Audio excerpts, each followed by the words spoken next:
Hello, everyone. Welcome to the ATAR Notes lecture for Psychology Units 3 and 4. My name is Sunny. I'm really excited to be delivering this presentation to everyone today, and I hope that you find it really useful in terms of giving you a great head start for the subject. Let's jump right into it.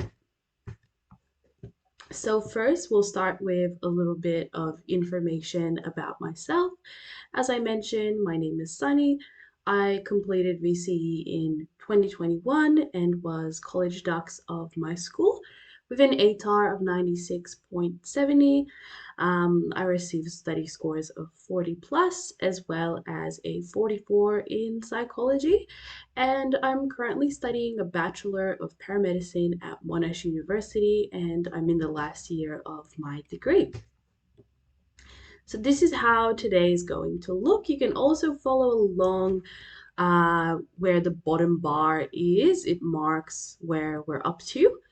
But the two content blocks we're looking at is Unit 3 and Unit 4, and we've split that into the nervous system, stress, learning, and memory.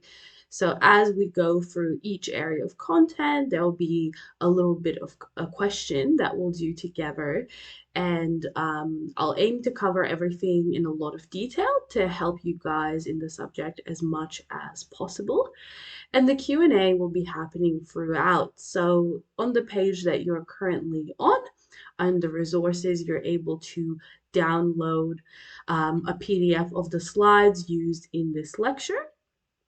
And you're also able to utilize the live chat Q&A to ask me questions as we go along. As soon as you have a question about the subject or some of the content being covered, feel free to pop it in, and I will be present throughout this entire lecture in the live chat answering you guys' questions as they come up. We do have a lot of content to go through today, so if something isn't clear, that's why I recommend asking a question.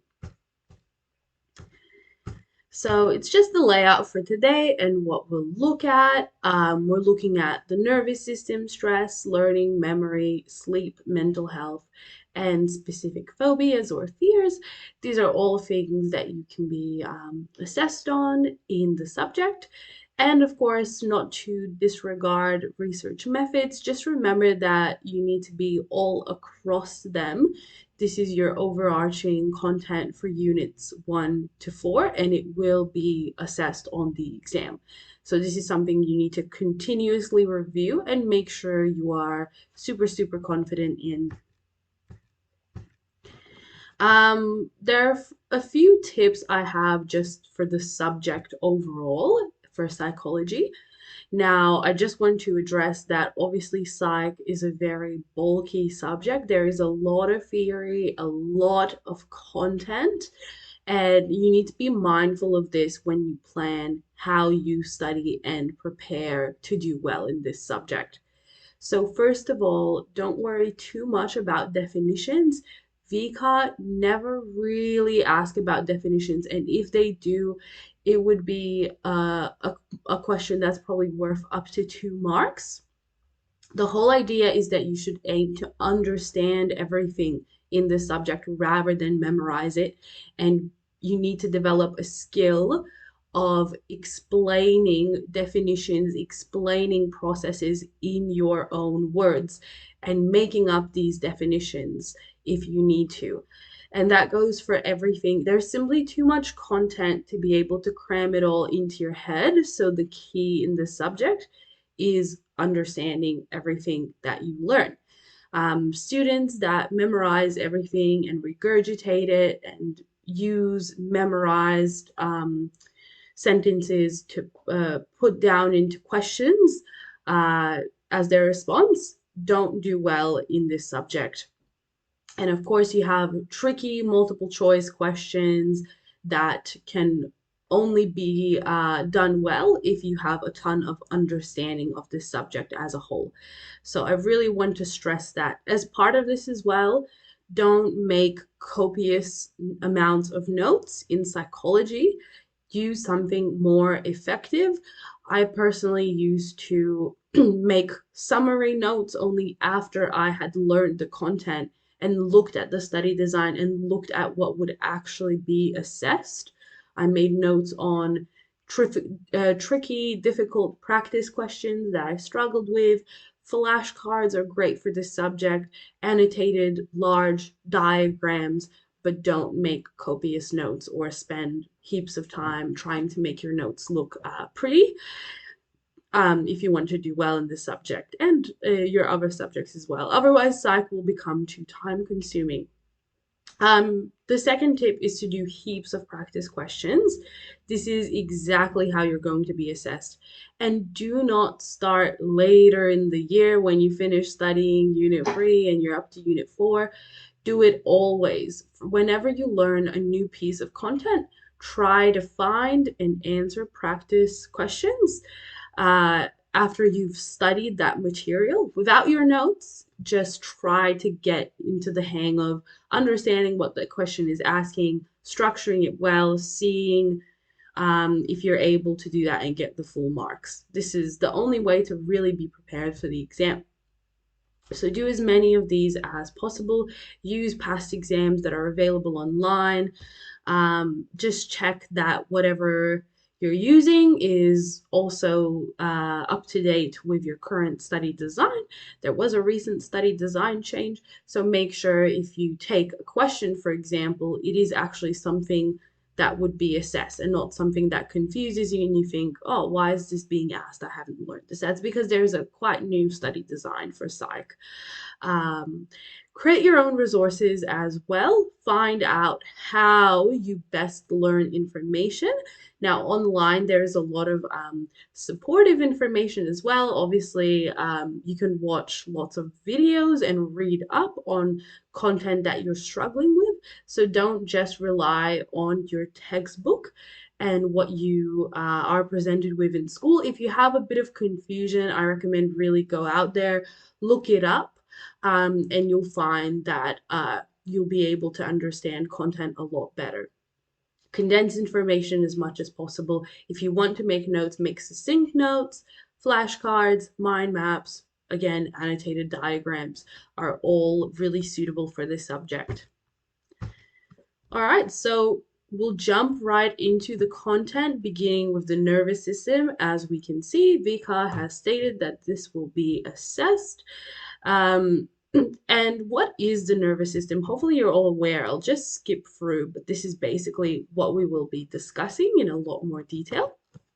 But the nervous system is the whole communication system within your body. It's how your body's internal organs, such as your brain, your spinal cord, and the external world are connected. So the nervous system's roles are to receive information. So when you receive a stimulus, for example, someone touches you, you receive a tactile stimulus. That information is transmitted to your brain via the spinal cord to be processed. So your brain, which is part of the nervous system, then processes information, and a response to the information can be coordinated, which is again, a signal will travel from your brain through your spinal cord and, for example, result in a voluntary movement to withdraw from a stimulus. So there are several different branches. All of this is accessible, and the main ones are the central nervous system and the peripheral nervous system. All kind of make sense. Central, your brain is your control center, right? And the peripheral nervous system, your peripheries, so the parts of your body, for example. And that's how you can make sense of those names.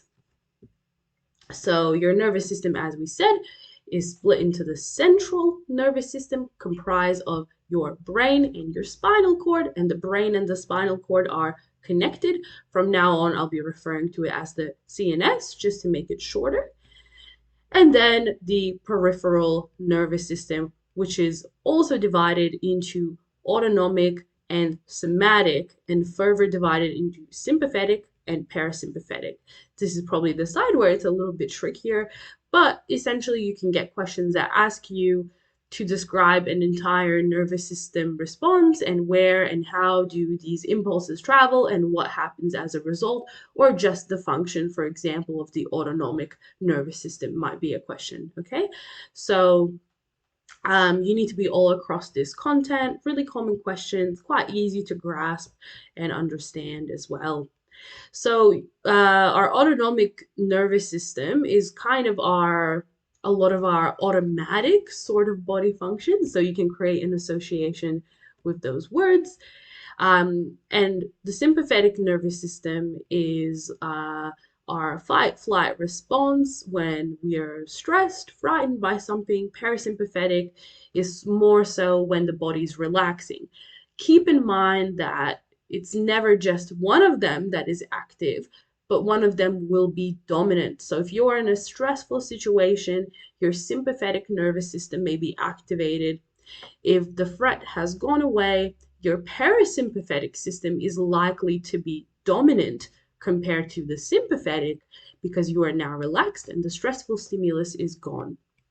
Okay, we'll have a chat about all of these. I'm just trying to give a little bit of an introduction to it.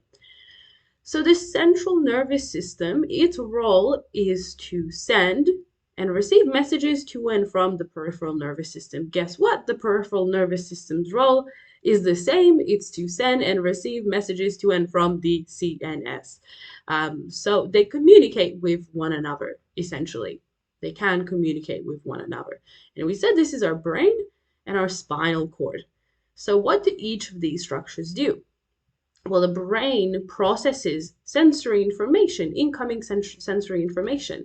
That information comes from the PNS. Impulses are received, such as sensing a tactile stimulus when someone touches you, something burns you, travels all the way up our spinal cord and to our central nervous system, our brain, for processing. And the brain will also coordinate a response to that information.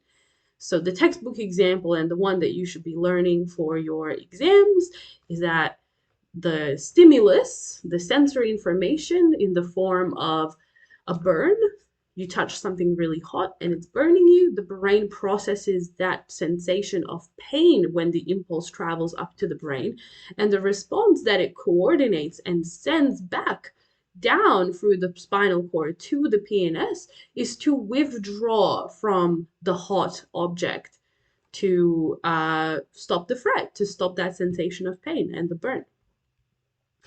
The role of the spinal cord, as I've kind of already described, is to connect the brain with the PNS.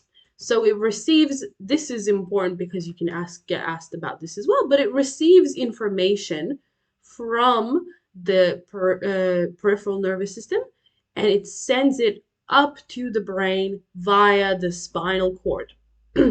Now, for motor information with regards to movement, do you remember we said it's that response to being burnt to withdraw? So that's an example of motor information, an information about voluntary or involuntary movement travels down the spinal cord. So it receives motor information from the brain that travels down and then sends it to the various parts of the body that it wants to move, to respond, to withdraw from the hot object. So that goes down the spinal cord. And these are also the words afferent and efferent. You can use these as well. These are traditionally used in psychology, just means up or down. So it would be good if you incorporate that terminology, but you need to understand it's up or down. Don't confuse yourself by always just thinking as afferent and efferent if you keep forgetting what it means, because I know a lot of students do. Now let's look at the further divisions in terms of the peripheral nervous system. So we've just covered the CNS with the brain and the spinal cord. Okay, and you see those terms that I've introduced.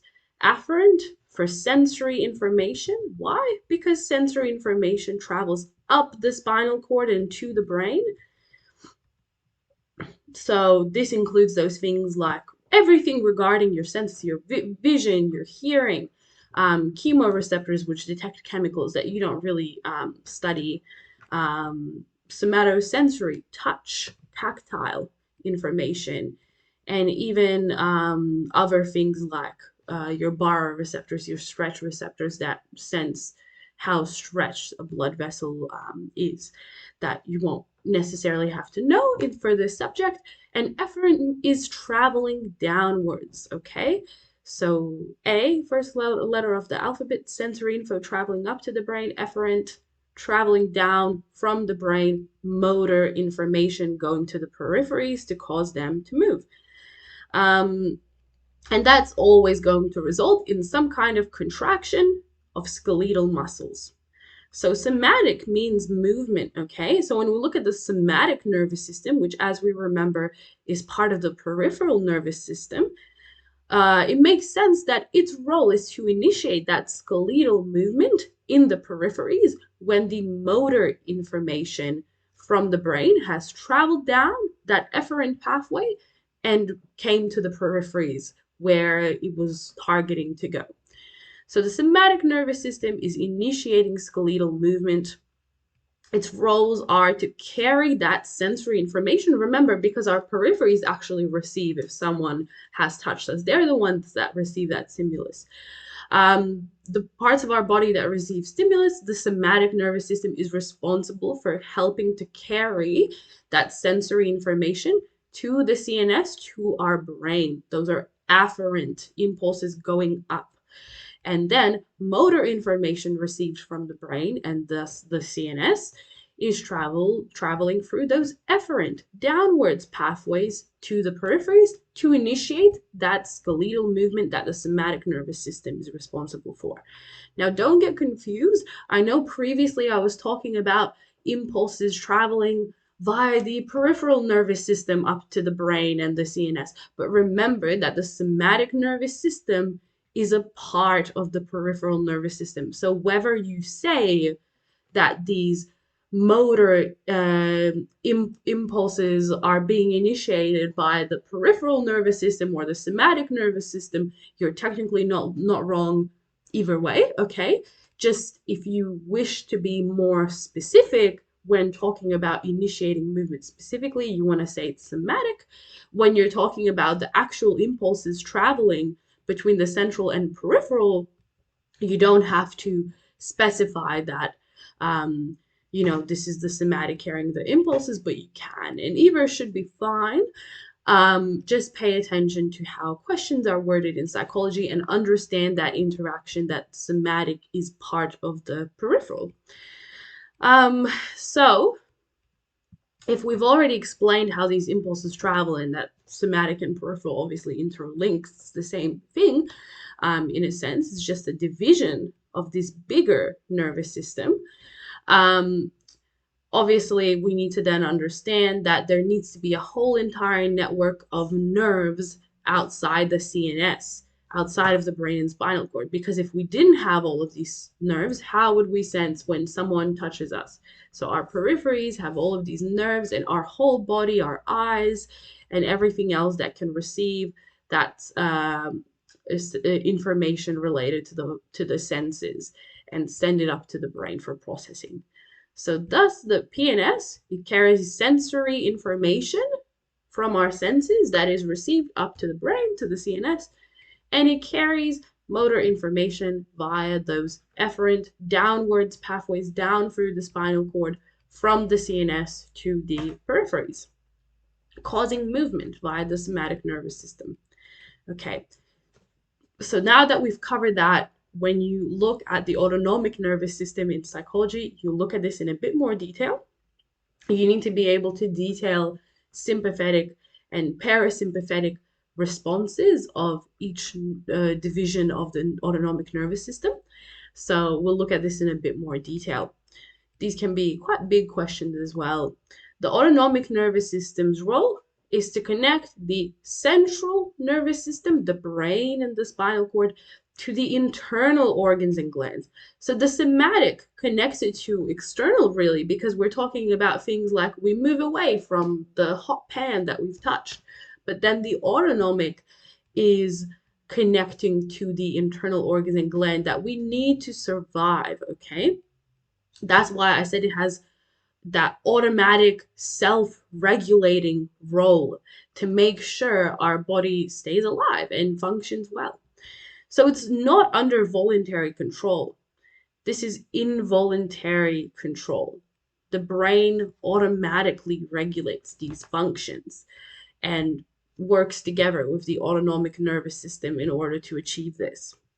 However, the autonomic nervous system also has that role of regulating the muscles, controlling those internal organs, the visceral muscles. So what is it going to do? It's going to do things like cause our heart to beat faster or slower by controlling those visceral internal muscles. Visceral just means internal. So so now that we've covered all of that, we need to look at the divisions of the autonomic nervous system, where I said you could be assessed in a bit more detail. So we've got the sympathetic and the parasympathetic. So the sympathetic nervous system is when we're exposed to some kind of stressor or fear in our environment. And this is also commonly known as the fight, flight, or freeze response. What does it do? Well, it increases the activity of most of the body's muscles, organs, and glands. So the way you can remember the difference between sympathetic and parasympathetic, because they are opposites. We said one is dominant in our body at all times. Well, sympathetic stimulates our body, and parasympathetic decreases the activity of our body. So you can associate it with peace. So sort of, if all of you guys watching the lecture, as well as myself delivering the lecture, right now our parasympathetic nervous system would be dominant because there is no stressor and we're more so in a state of peace. So one increases activity and one decreases activity, okay? So we said there needs to be a stress or a fear stimulus of some kind to trigger our sympathetic nervous system. Seeing something that scares us, being really stressed because you're about to go into a SAC or exam. How does the sympathetic nervous system achieve this? How does this happen within the autonomic system? Well, hormones like adrenaline are released from adrenal glands within our body. And the heart rate and breathing rate increasing is probably the main things we can associate with that increased activity. But if we look at it in more detail, you really need to know each of these roles and the difference, not to intimidate you. But for example, some questions in psych are trying to trick students by, for example, asking about the pupil's sympathetic versus parasympathetic response as a multiple choice question. But of course, if our sympathetic nervous system is activated and the activity in our body is increased due to stress, our pupils would dilate, because when our pupils dilate, we actually allow more light to enter the eye and we can see more. Okay, so our saliva as well is decreased because it's viewed as non-essential. Instead, we're trying to maintain essential functions to aid in fight, flight, freeze. Lungs would expand to increase that breathing rate. The heart rate would increase, as we said. The stomach would decrease contractions, so digest less food because currently it is not the priority. When under stress, intestines would also decrease contractions to reduce digestion. We would have less release of bile via our gallbladder, again, because we don't care about digestion at the moment. The liver would increase the release of blood glucose to quickly release more energy to aid in that fight, flight, freeze. So although we're not digesting food, we're just aiming to release all of our glucagon supply, release as much glucose as possible so that we have more energy, such as to run away from the scary threat that is facing us. Adrenal glands are stimulated to release adrenaline, which, is responsible for this response, this whole sympathetic response, and the bladder would be relaxed. Okay? So when you're in stress, when you're really, really stressed, maybe you can relate this to an experience that you've had. You won't feel hungry. You won't feel thirsty. You won't have to go to the toilet. Um, and all of a sudden, when the stress goes away, such as you've sat the test and you're finally letting go of that stress, you need to go to the toilet, you feel hungry, etc., etc. So maybe you can relate that to a response that you've had, but it really does all make sense. Now, when we're talking about the parasympathetic, we said it's decreased activity of most of our body. Of course, adrenaline release is inhibited. There is less adrenaline being released from the adrenal glands and going round and round because we're trying to relax the body, not prepare it for action and running away. So after the threat has passed, our body's calmed. Um, and the parasympathetic nervous system, of course, will be active most of our time because you shouldn't be feeling stress every day. The dangers of your sympathetic nervous system being constantly activated would be those things like burnout during year 12, all of a sudden getting sick just because your immune system is weak. So the parasympathetic nervous system is active most of the time and should be in a normal, healthy person. But it takes longer to return the body to a normal parasympathetic state because all of these hormones and adrenaline and cortisol need to be removed from the bloodstream first. It's not going to happen immediately. So once you've experienced that really stressful situation, notice it takes you some time to actually calm down until you finally feel calm. It doesn't happen straight away.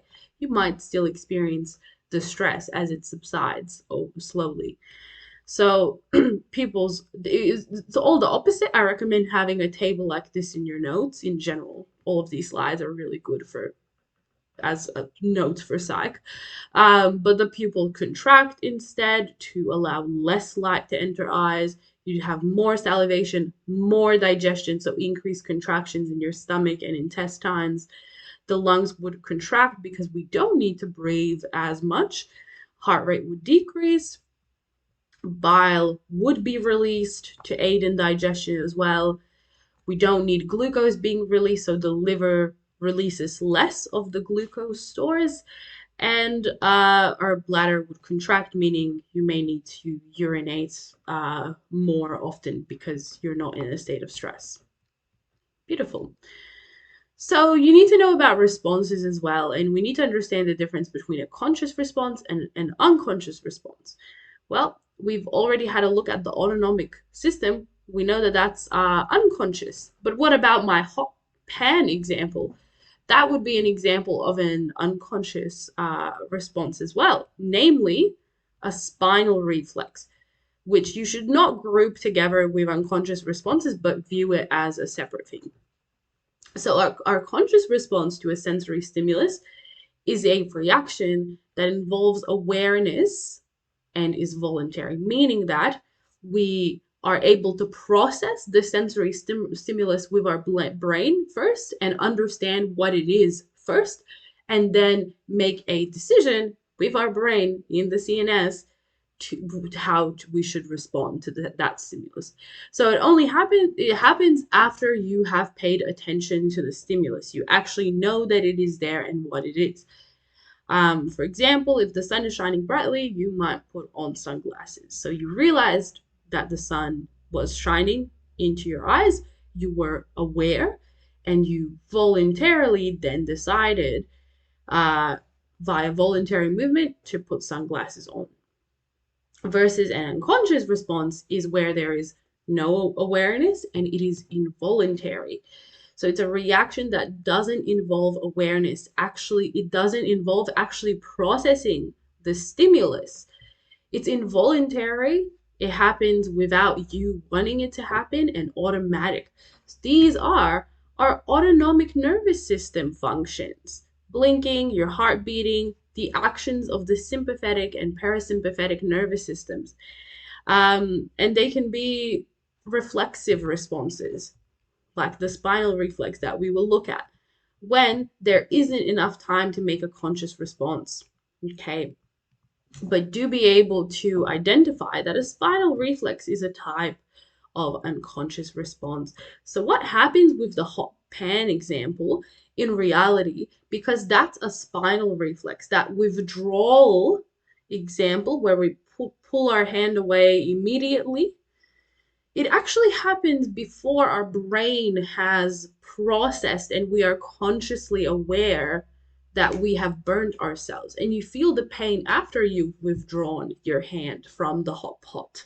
So if you ever burnt yourself, you know that this is the case. You've actually withdrawn immediately before your brain has even processed that you have burnt yourself and felt pain. So spinal reflex is an unconscious, no awareness, and involuntary without us meaning to carry out that response. And it occurs automatically in response to a certain stimulus, a stimulus that causes a threat to us. And it occurs without any involvement of the brain. And this allows for a faster reaction time in potentially harmful situations. The body is able to protect itself. Use the hot pan example here. So it's just a diagram to help summarize everything.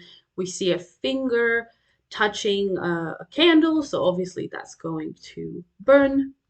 And then we see the afferent sensory impulses traveling uh, up the muscle that is affected.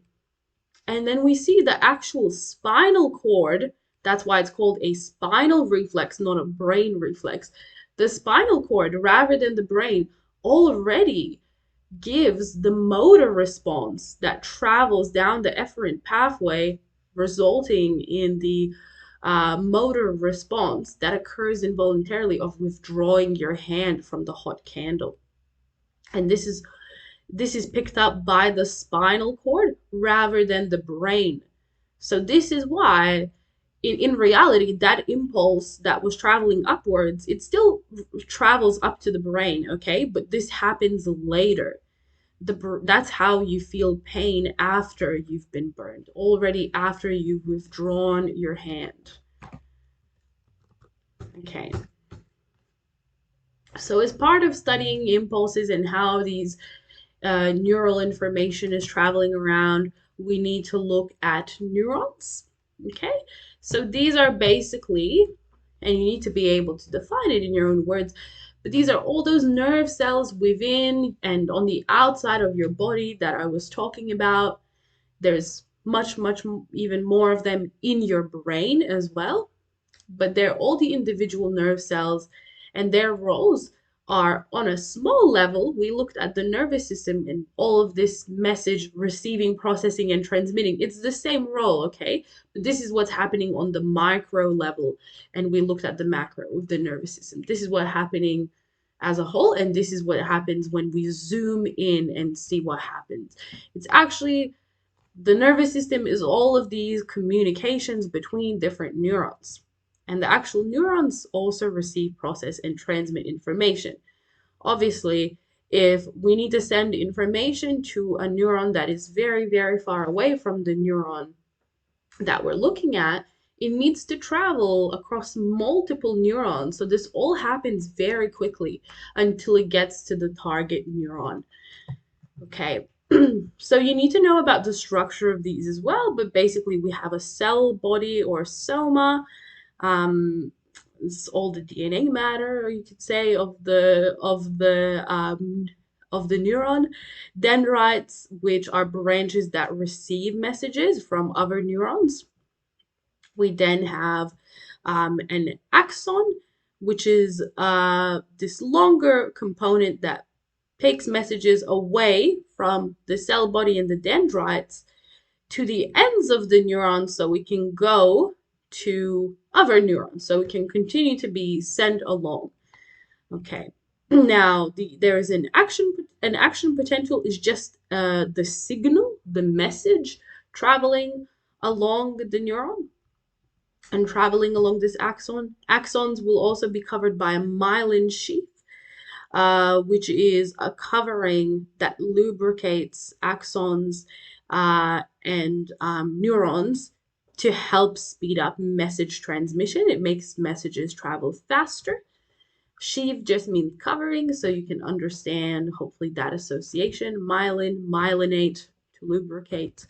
And then we have axon terminals as well, or terminal buttons, they may be called, but they are basically the end of the axon, the part that's going to send the message to the receiving neuron, to another neuron.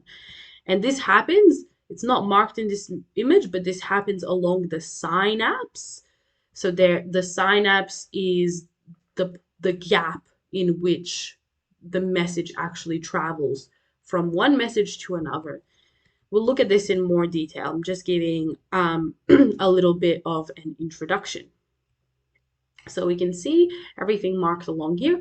Notice that the cell body or soma is being referred to as the nucleus here. These are all words that you need to sort of know. But the cell body is actually this whole area as well, except the dendrites. And the nucleus is that very center part that contains the DNA. But the nucleus is part of the soma or cell body. Okay, it's just contained within the cell body. Okay, so dendrites are extensions of a neuron, branches that receive information from other neurons. So remember, dendrites receive information. Neurons could connect with thousands of other neurons. Just a fun fact, obviously that is needed because neurons are the way we send and transmit messages across our whole body. An axon, this whole area. These are all axons, okay? So this is a single extension that transmits information to other neurons or cells or passes along information across that neuron so it can be sent out. So you can use the plural term axons. Myelin is a white fatty substance that surrounds and insulates the axon. So the myelin is the substance itself. The myelin sheath means all of the myelin covering that neuron, okay? The myelin sheath allows impulses to travel faster through the neuron, and it also protects the message from any interference. Then we have axon terminals at the end of an axon. This whole area is an axon.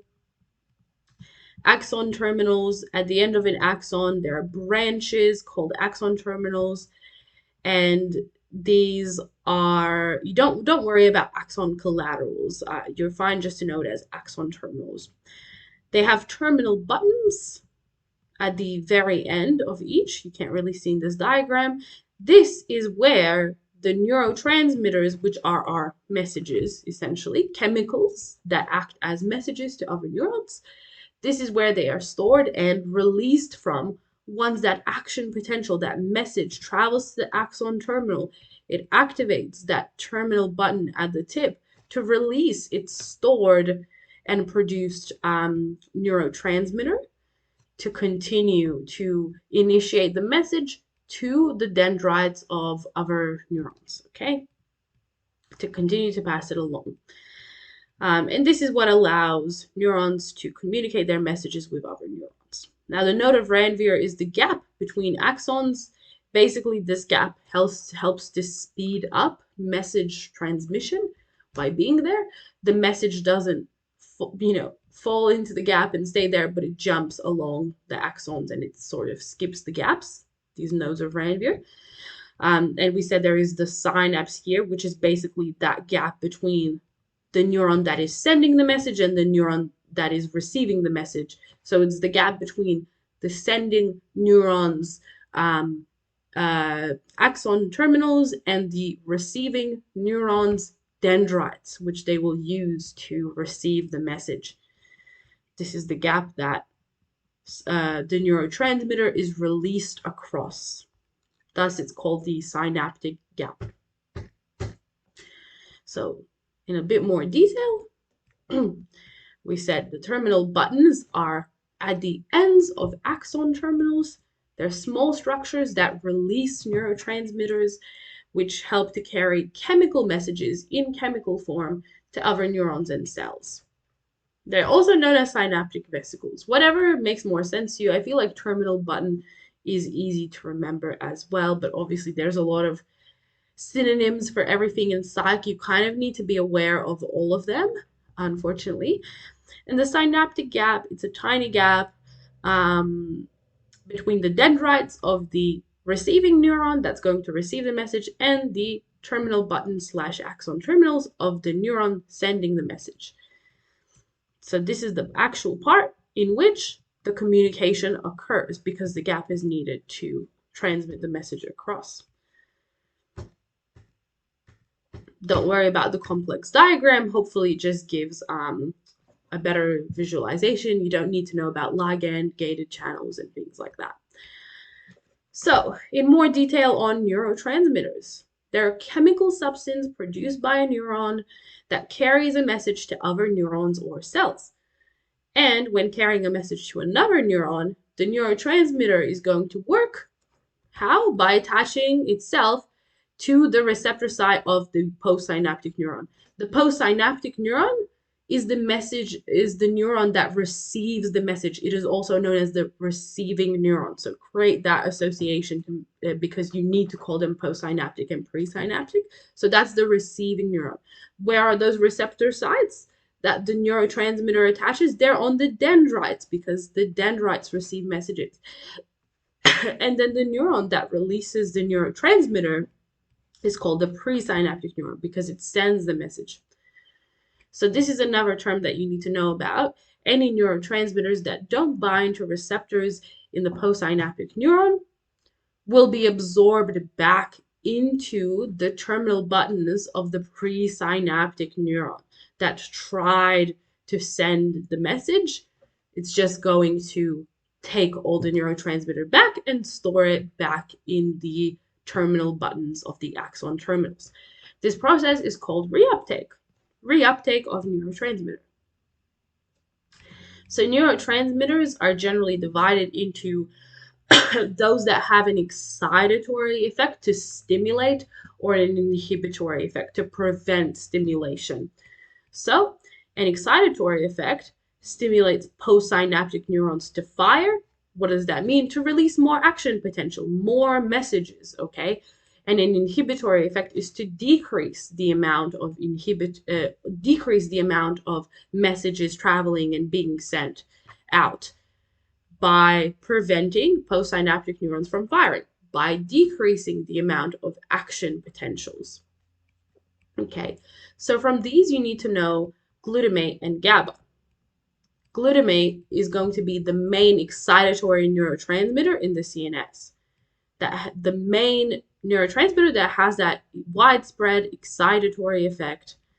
So this means glutamate enhances information transmission because it makes the postsynaptic neurons fire more, receive more messages, send off more messages, and increase that number of action potentials. And it's also specifically associated with increases in learning and memory. So your glutamate would be firing now, hopefully. And GABA is going to be the opposite. It's the main inhibitory neurotransmitter in the CNS. So it tries to make postsynaptic neurons less likely to fire.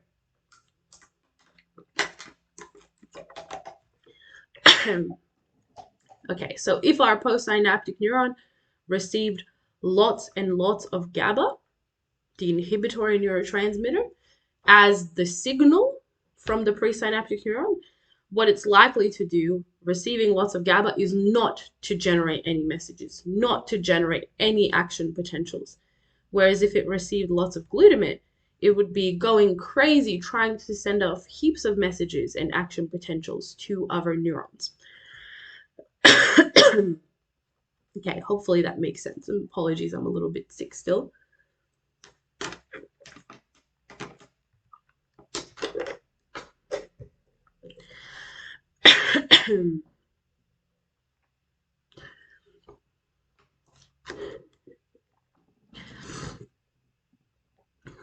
So because glutamate is excitatory and GABA is inhibitory, this is a saying that you can remember: glutamate for go and GABA for slow, because glutamate excites and GABA slows everything down, reduces the amount of action potentials. So why does some of the neurotransmitter not get received, and why does that reuptake happen where the neurotransmitter has to go back into the sending neuron and the receiving neuron, the postsynaptic neuron, doesn't receive it? That's because the different types of neurotransmitter have different shapes. When a presynaptic neuron releases neurotransmitter, the neurotransmitter has to look for a correctly shaped receptor site that it can use on the dendrites of the postsynaptic neuron. This is what you need to know as the lock and key process. A neurotransmitter shape cannot bind to the dendrite of the postsynaptic neuron unless it perfectly matches the shape of the receptor site.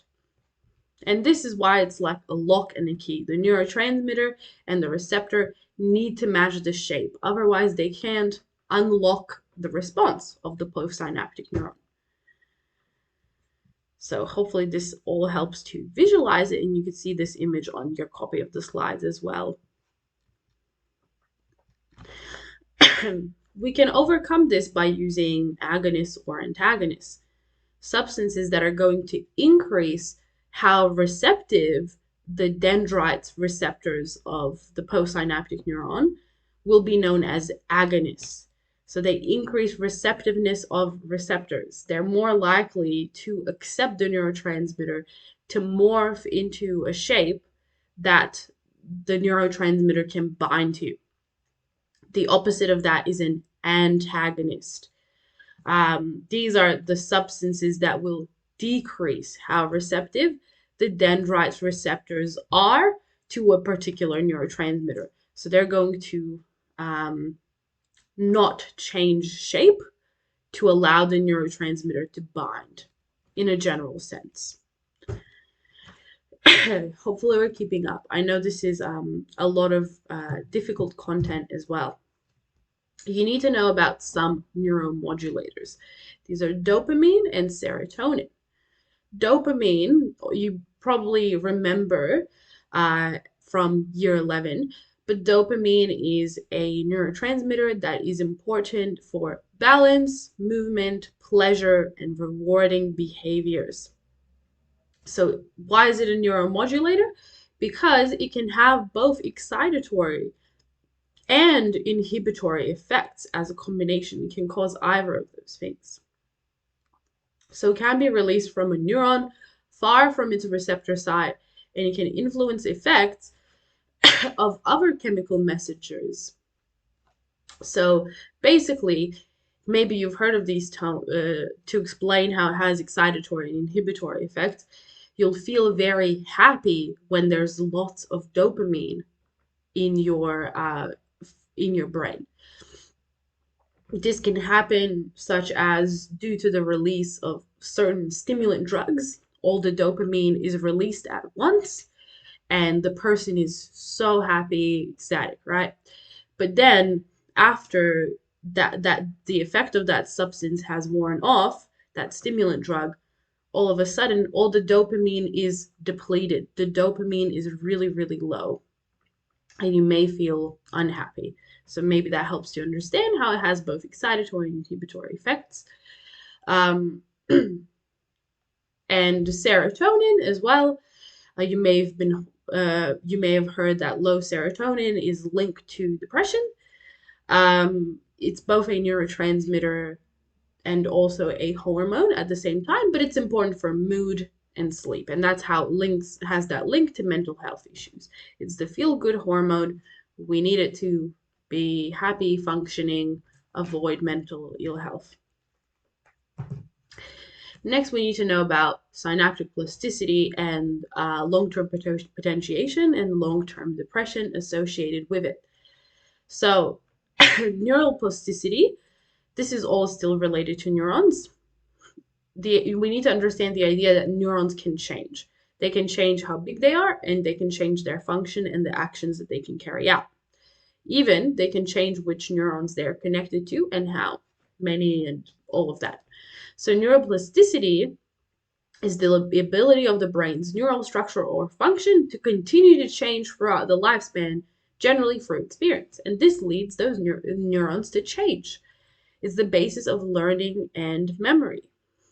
Everything is constantly changing. Our neurons are constantly changing based on our personal experiences, what we choose to learn and what we choose to disregard and forget about, etc., etc. So during learning and memory, changes will occur at the synapse. Remember, that's the gap between the sending and receiving neuron, the presynaptic and postsynaptic neuron. So synaptic plasticity in particular will refer to the ability of the synapse to change over time, over of that gap. So maybe and there's all these things like the size of the synapse, the size of the gap, how many neurotransmitters are going there. Uh, okay, so we'll look at this in a bit more detail. You need to know these terms. Sprouting is the formation of new neural connections to create new synaptic pathways. Different neurons are deciding to form a connection so they can send impulses to each other. Okay? Rerouting is the establishment of an alternate synaptic pathway to avoid damaged neurons. Maybe I remember something, but the neuron I'm communicating with has died. So instead, my synapse changes to connect to a neuron it previously didn't connect to, so the message can still travel along. Okay, so rerouting, we change the pathways with our neurons so we can still send information. Sprouting, we create new pathways. So in rerouting, we need an alternative because a neuron has been damaged or died. In sprouting, we make new connections. Um, and then we have pruning, which is exactly as it sounds. It's where we remove unnecessary synapses, unnecessary gaps or connections between neurons in order to make useful neural pathways more efficient and get rid of the old ones we never use and we never need and we never access that information or we never use those connections. Okay, so as part of this, we see long-term potentiation and long-term depression, LTP and LTD. I will refer to them as for now. But LTP is the strengthening, potentiation means strengthening, of synaptic connections over the long term. So this means we get more effective transmission of messages between the neurons because we constantly access or use those connections so they become strengthened.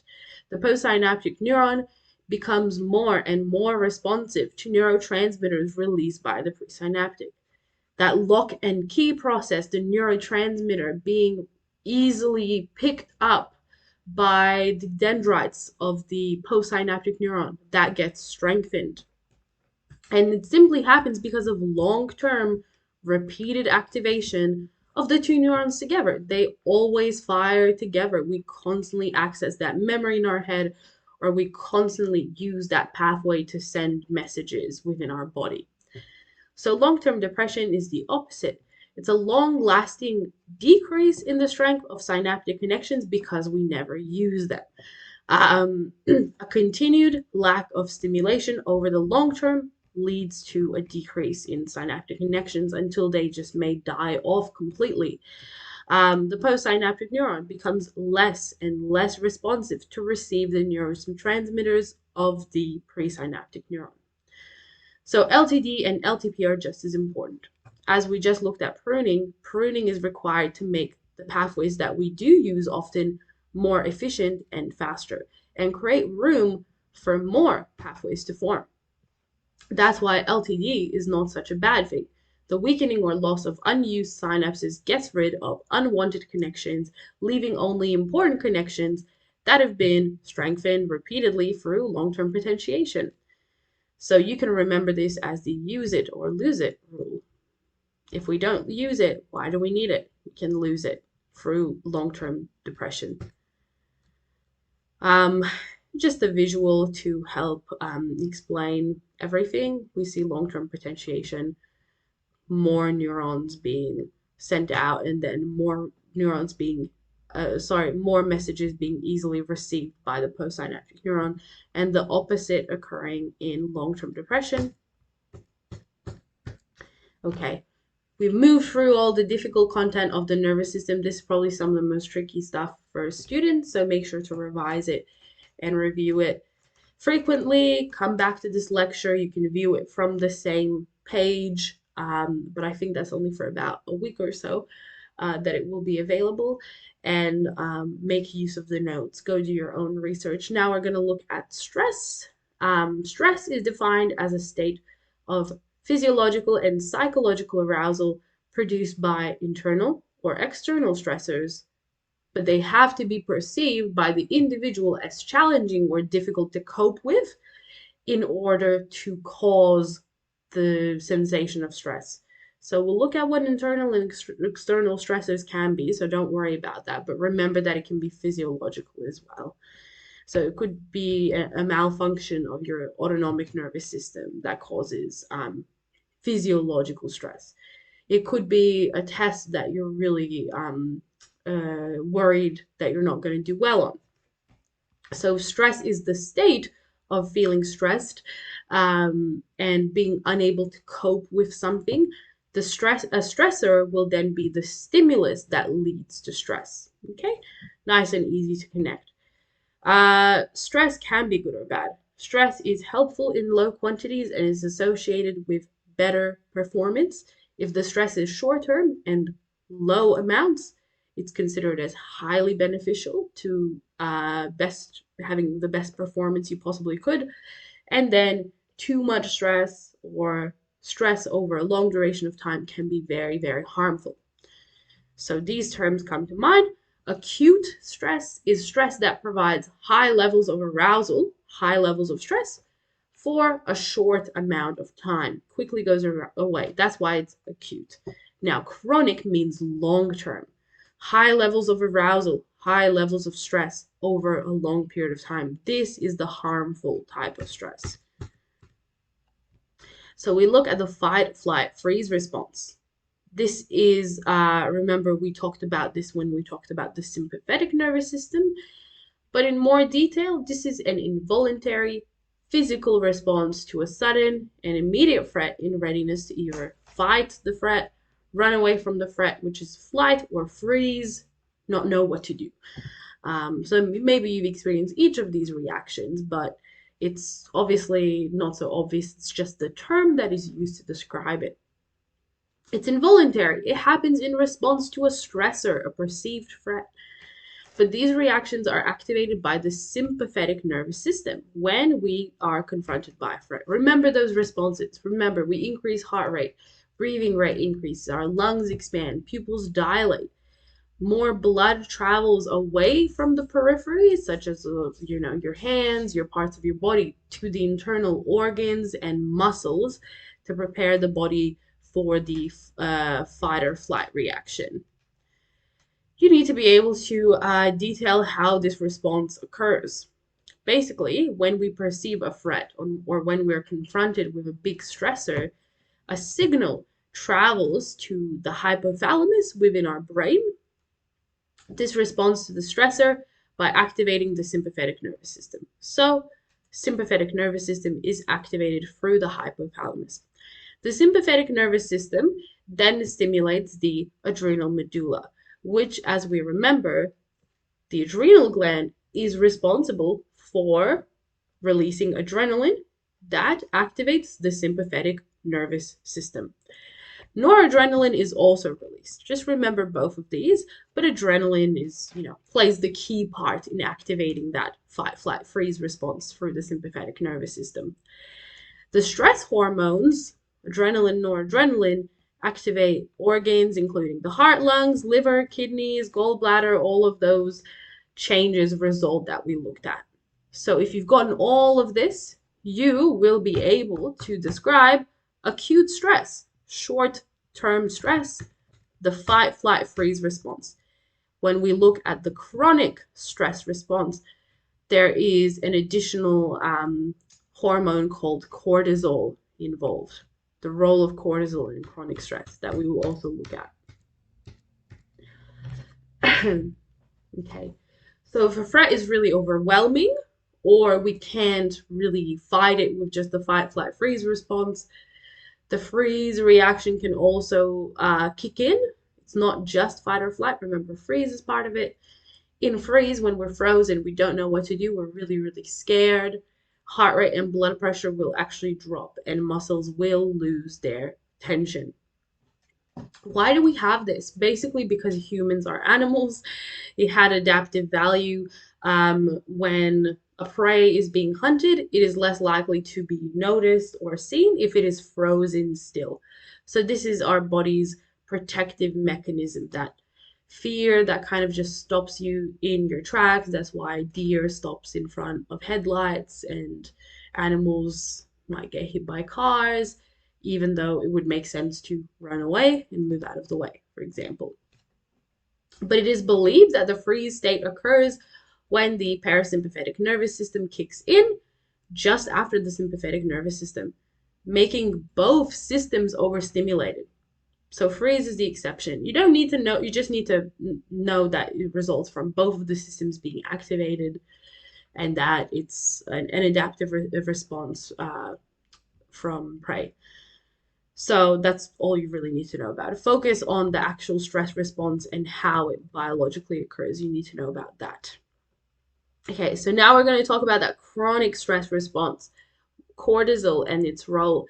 If the threat isn't removed, we need more resources to keep our body going, because it's taking so much energy and glucose within our body to keep this fight or flight going.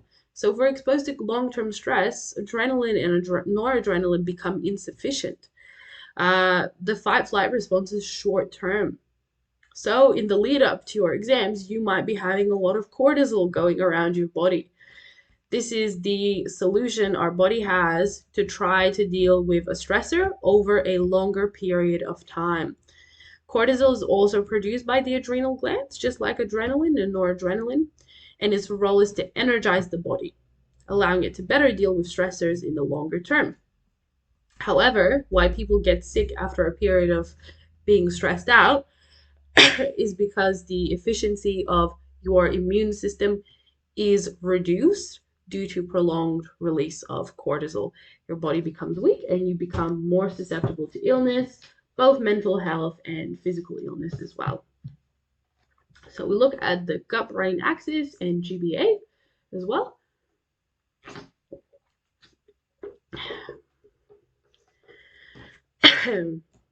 Okay, so this refers to things like gut microbiota and how that is linked with our brain. But basically, the GBA links the central nervous system and the brain and the spinal cord with the enteric internal nervous system. And this is essentially pathways between our cognitive and emotional centers of the brain, our thinking centers, with the peripheral intestinal functions we need for digestion and our general health, flushing out toxins, etc., etc. So the human gut microbiota is all of that large population of bacteria that live within our gastrointestinal tract, within your stomach, and changes to the natural microbiota, all the microbes and things that are living there, can have a positive or more often negative effect on a person's health, nutrition, and immunity. So if all this bacteria that it's supposed to live in your gut, your microbiota, some of it is missing, it can make you more susceptible to certain illness. It can cause issues with digestion and, protective functions of your body. So a healthy microbiota means we have all the stuff that is supposed to live within us, and our stomach is sharing with those microbes. That helps to produce important hormones and neurotransmitters, such as the ones we've discussed: GABA, dopamine, serotonin. An unhealthy microbiota can lead to inflammation, our gut contents becoming inflamed, and the release of anxiety producing hormones. So you can experience stress and cortisol release because of issues within your stomach, within your microbiota. It actually happens. So the relationship between the gut and the brain is bidirectional, meaning gut microbiota can affect the brain, but the brain can also affect gut microbiota. This is why they tell you that to eat well when you're studying and around the times of exams is really important, because not eating well will affect things like your memory, how feeling you might feel tired all the time, okay? But obviously, maybe just because you're sick that your microbiota is impaired. But it's a two-way street. So let's have a look at how this happens. The gut microbiota affecting the brain. How does it do that? It can alter the levels of neurotransmitters. It can affect the amygdala, remember our emotional center in the brain. And it can alter neural plasticity, memory, and connections between neurons being formed, those pathways. Now, when the brain attempts to affect gut microbiota, serotonin, dopamine, and adrenaline all affect the gut. So stress is not good for your gut and your stomach either. Abnormalities in brain functions can lead to gastrointestinal issues, just like gastrointestinal issues can lead to abnormalities in the brain by doing all of these things, altering neurotransmitters, making you emotional by affecting the amygdala, altering your neuroplasticity, and impairing formation of memories and learning. But also, stress hormones can shift the gut microbiome and change it. Okay. So as part of this, we look at Selye's general adaptation syndrome, which I'll refer to as GAS. It's a type of a model of stress, and it's split into 3 stages. It's a 3-stage physiological response to stress. So note that it's physiological and not psychological. And it occurs no matter what the stressor is that is encountered, proposed by Hans Selye. So stage 1 is the alarm reaction. This is the stage where individual becomes first aware of the stressor.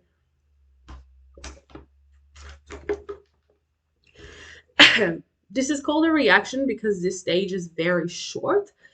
The body goes into a temporary state of shock and is temporarily unable to deal with the stressor. This is when you first see something scary and you get really scared and you still don't know how to cope. Not straight away, you need to think about it, right? That's why it's called the alarm reaction. As part of this stage, the body then in the later half of the stage goes into counter shock, during which the sympathetic nervous system has already become activated, and now your resistance, your ability to, fix the problem, remove the stressor, it starts to increase. You can handle the stress because you've processed the stressor and what's happening. So adrenaline is released and heart rate and breathing rate is increased, as we know, which are those sympathetic responses. Stage 2 resistance is the long stage. Basically, this stage persists for as long as you're still dealing with the stress, until the stress is gone or you've gone and coped with it. So if the stressor isn't dealt with quickly in the alarm stage, such as we saw that scary thing and we ran away from it, but we're studying all year in year 12, so we never let go of the stress. That's the resistance phase, because it hasn't gone away. We haven't dealt with it. During the resistance stage, the body still has a strong resistance to the stress, which resistance is that ability to deal with the stress, but it's not as high as in the counter shock phase. Cortisol is being constantly released into the bloodstream. This is chronic stress over the long term. Minor sicknesses, such as colds, occur at the end of the resistance phase due to prolonged increased cortisol levels. So that stage is the exhaustion stage, where we get sick and so on. If the stressor isn't removed, it's there until our body breaks down, essentially becomes exhausted. This is the lowest level of resistance to the stressor, the lowest level of ability to cope and deal with it, because we're already exhausted. So this is characterized by extreme fatigue, being really tired, being really stressed, and major illnesses such as mental health illnesses, heart disease, bigger things than a cold or a really bad cold, and things like that. So that's the gas stage. What is mapped here is the resistance to stress level. So we see in the alarm response, our ability to resist, deal with the stress plummets, and then it gets very, very high very quickly when adrenaline and noradrenaline are released and the threat is picked up. Then the resistance stage, the long stage. This is where cortisol keeps our resistance level stable. During the stage of exhaustion, our body's resources, even our cortisol, our immune system, it's all weakened and exhausted, resistance plummets, and you get very sick. Okay, that's the gas model. So what are the strengths and limitations of this model? Well, it was one of the first to link stress to disease because people do get sick from stress. It created those three very clear phases that are common to all stressors and incorporated an exhaustion phase that makes it all come together. However, it does assume that everyone has the same responses to stress. It's a one-size-fits-all model. It doesn't take into account a cognitive viewpoint that two people may not perceive the same thing as stressful or not stressful, that can vary between individuals. So it assumes the response is the same. It assumes whatever causes stress is the same, and it was tested on rats and found to be so it may not be fully applicable to humans because we lack a human research model with this used animals rather than people. So you need to know about the strengths and limitations as well. Next, we look at the Lazarus and Folkman's transactional model, which is a different model that depicts stress. And instead of looking at as a physical process, it looks at it as a psychological process. Okay, it takes into account people's prior experience, attitude, and coping skills when they cope with stress. However, as you can imagine, it lacks that physical point of view to it. So this model states that stress involves an encounter or a transaction. It also calls them a transaction between an individual and their environment, and that a stress response depends upon the individual's appraisal or evaluation of the stressor and also their ability to cope with it. So that it's all subjective, basically. And this is how it really looks like. First, there is some kind of stressor, something that may or may not cause us stress. So we need to conduct primary appraisal when we're first confronted. This is where you decide, is this actually something very stressful at all? If it is, how do I deal with this? Can I deal with this? So this is a primary evaluation. You need to know about these stages. When we conduct our primary appraisal, we decide that the stressor is either irrelevant, it just doesn't matter. This is not something that affects me. It's benign positive, basically means it's neutral or something good for us. It's something that doesn't cause us harm, or it's just something that is good for us. So why should we be stressed? Or it's stressful. So this does cause me stress. I need to evaluate how I can cope with this. A stressful stressor, it needs to be evaluated as either something causing us harm or loss. Okay, if I can't deal with this, if I can't make this problem go away, I lose something important to me. It's going to affect my finances. I'm going to lose money, for example. Or as a threat, this is something that might cause me harm. Maybe this thing will hurt me, or a challenge. If I win this, I will be rewarded greatly, and I should see if I can do it because to challenge myself to get the reward. After evaluating what kind of stressor it is, we conduct secondary appraisal. This is where we try to figure out how we can cope with the stressor. What can we do? How can we deal with this? So, two things can really happen. According to Lazarus and Folkman, stress really happens when you appraise that stressor and think that you can't cope with it. You don't have enough coping resources. That's what causes stress. However, if you reappraise, consider the stressor again, and think that the resources are adequate to cope, you can avoid stress. And you can do this by emotion-focused coping or problem-focused coping. So either figuring out how to make yourself feel better, or what can I do to solve this problem to make the stressor go away. All right. As you can kind of see, like I feel as well, like it's kind of inaccurate because you may be determined to fight a stressor, but you still feel stress as part of the process. That's my perspective. Okay, in more detail, in a primary appraisal, we evaluate how significant the stressor is. The outcome is whether it's relevant, doesn't matter, benign positive, which means good or neutral, or something stressful. If the situation is stressful, then we need more appraisal to decide if the situation causes harm or loss. Example, losing your wallet, a threat, I might not be able to pay the bills, or a challenge. Example, I learned to budget, I have a competition I can win or lose at. And then a secondary appraisal, a secondary evaluation, where we evaluate our coping options and resources and how can we actually deal with the stressor. If there are enough coping skills or resources, stress may not occur. But if the situation is perceived as too stressful to cope with, then stress will occur. Reappraisals, reevaluations can be performed at different times. If we suddenly do have resources to cope, or we had resources to cope but we lost them, meaning that stress can happen later on because our ability to cope changes. So strengths and weaknesses of the model. It does understand that each individual will react differently to a situation, unlike the gas model.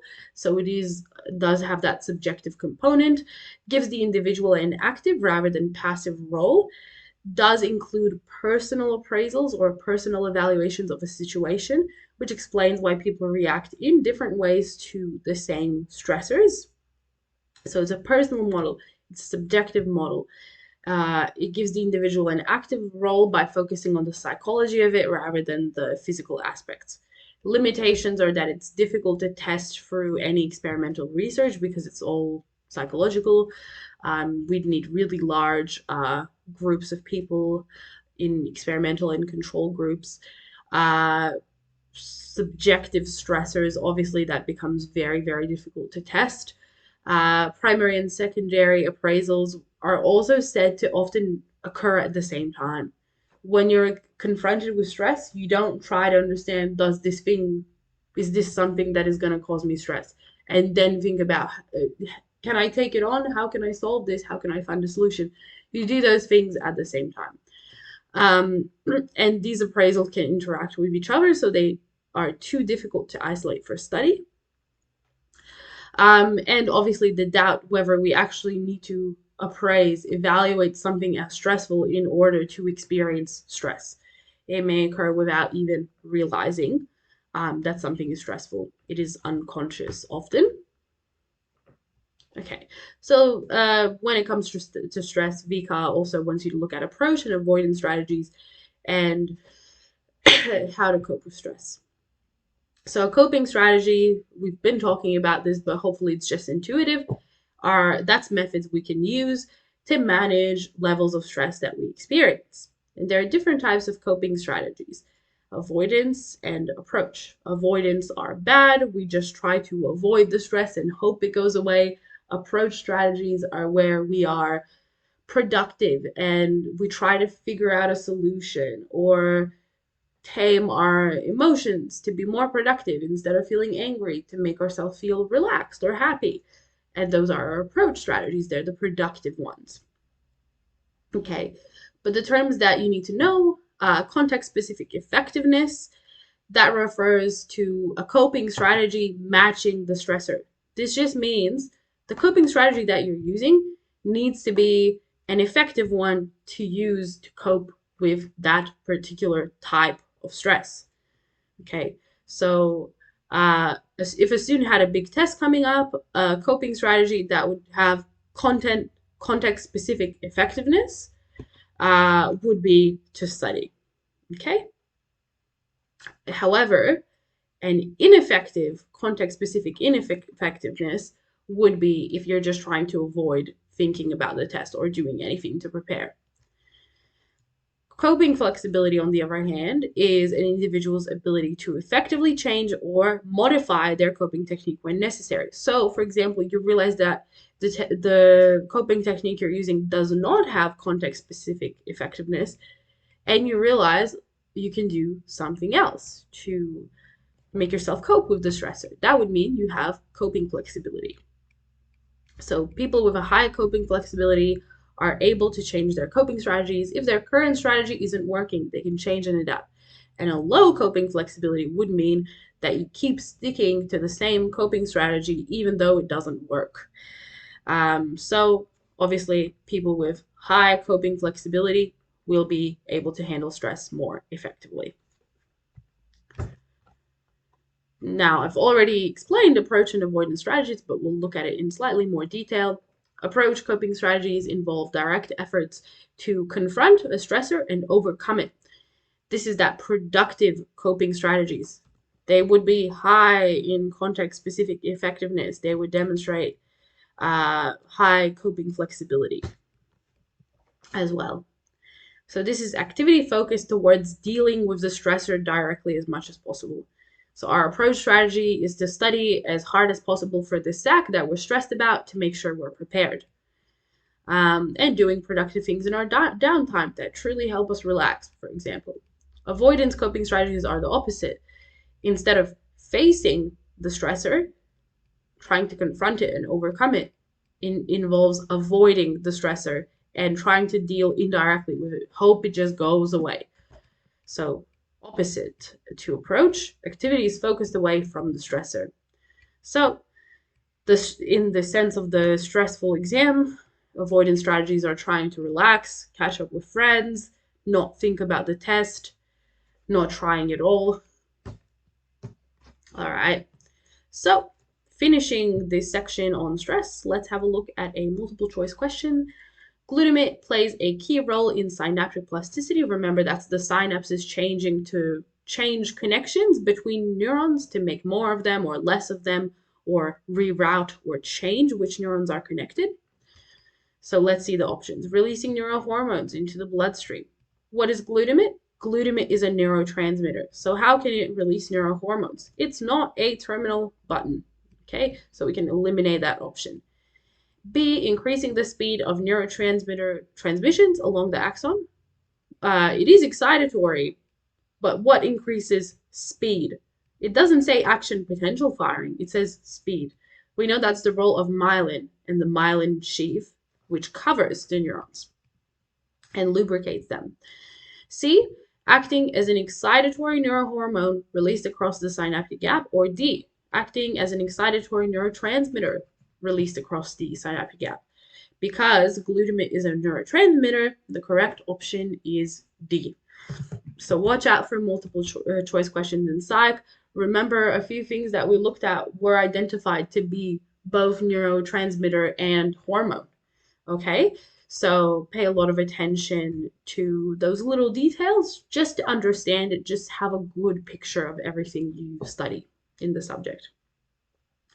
Now we'll look at learning, beginning with classical conditioning.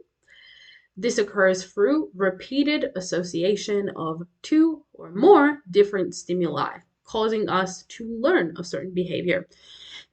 As part of this, we look at Pavlov's dog experiment as the example. This is where how classical conditioning was discovered as a type of learning. In this experiment, by causing associations for the dog between different stimuli, he taught the dog to salivate at the sound of a bell. So associations were created between the bell and that the dog was going to get food. Okay, and this is how learning happened, and the dog was salivating every time a bell rang. So the three phases you need to know for this process are before, during, and after conditioning. There's a lot of terminology you need to know to be able to describe this process. First of all, the unconditioned stimulus, and I recommend always use these shortenings, abbreviations. The unconditional stimulus, or UCS, is a stimulus that consistently produces a particular naturally occurring automatic response before any classical conditioning has occurred. Just every single time I smell something really nice to eat, or I see something really nice to eat, I salivate every single time. So in Pavlov's experiment, that was food. Every single time the dog saw food, it got hungry and it salivated. Okay? So this is the one that is naturally occurring. Unconditioned stimulus without any learning or conditioning. The unconditioned response is the response to the unconditioned stimulus. It's salivation every time you see the food. Remember that it's reflexive, involuntary. It's always caused by the UCS. It's predictable.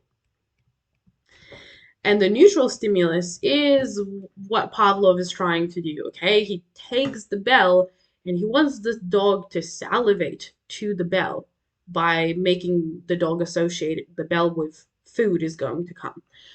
So the neutral stimulus is a stimulus that doesn't produce anything, any predictable response. Only if conditioning is successful, the neutral stimulus becomes a conditioned stimulus because it does now cause the response. So the neutral stimulus is before conditioning, it's neutral, it still doesn't do anything, and then after a successful bout of classical conditioning, it becomes conditioned, okay? So remember, this is before and after. Basically, these two terms, they're the same. It's just before and after. So conditioned stimulus, it was neutral, but after conditioning, now it produces the response similar to the UCS. It causes the same response of salivation by the dog, but now the dog is doing it in response to the bell. So thus, the salivation becomes a conditioned response after conditioning, and the neutral stimulus has become the conditioned stimulus because it causes the conditioned response similar to the UCR. Okay, and the conditioned response is the learned response that is produced by the conditioned stimulus. Has to be similar to the UCR, as we said. So all of a sudden, instead of just salivating to the food, which is natural, the UCS and the UCR are natural, this neutral stimulus Pavlov has taught the dog by repeatedly ringing a bell and then showing the dog food, has taught the dog to salivate in response to a conditioned stimulus, which is the bell, to have that conditioned response to salivate in response to just the bell rather than food. So this is your cheat sheet of what happens during the stages, and you need to be able to discuss it before conditioning. Before classical conditioning even started, Pavlov would just give the dog food, which is the UCS, and that would lead to salivation, which is that natural unconditioned response, UCR. All right. And if Pavlov rang the bell, there wouldn't be any response. No conditioning has happened. Then during the conditioning, he would present the bell together with the food to make the dog associate the bell with food. So it used to be the unconditioned stimulus that always causes that salivation to occur was paired with the neutral stimulus, the bell, which never used to cause salivation. By uh, pairing them together during conditioning, the dog was still salivating to the food. Thus, the salivation is still an unconditioned response. After the conditioning has all happened, now the bell has become a conditioned stimulus rather than a neutral stimulus because even when the bell is presented on its own, it causes the dog to salivate, even though it's not food. So, salivation has become a conditioned response. Okay, so this is something you'll need to look at over and over in order for it to make a bit more sense. So just make sure to consolidate it. Another type of learning you need to know about is operant conditioning. This is where the consequences of a particular behavior determine how likely it is to be performed again, making it more likely or less likely. So all makes a lot of sense. So the theory proposes that we tend to repeat behaviors that have good consequences or are rewarded, and that we will avoid behaviors that produce bad consequences. So people don't tend to repeat something that punishes them. Okay. So an operant is any behavior that acts on the environment to produce some kind of consequence. This doesn't really come up in psych very often, the operant as a term, but operant conditioning you need to know about. So Skinner did rat experiments, and Skinner came up with the idea of operant conditioning. According to Skinner, it's a three-step model. ABC, super easy to remember. Antecedent means what happens before. So For operant conditioning, some kind of stimulus needs to occur before we respond to it by exerting a behavior. So a stimulus occurs in the antecedent phase. 2 is behavior. So the antecedent, the stimulus, prompts a behavior. We conduct some kind of voluntary behavior because there's been a stimulus. And C is the consequence. There's a consequence for the behavior. If the consequence is good, we're more likely to do the behavior again if we have the opportunity, if the antecedent is present. If we are punished for the behavior, we have a negative consequence of some sort. When we see the antecedent again or the stimulus, we're less likely to engage in the behavior. So this cycle is likely to stop. Nice and easy. Okay. So there are terms that come under operant conditioning. Reinforcement occurs when a stimulus increases the frequency or likelihood of a response that it follows.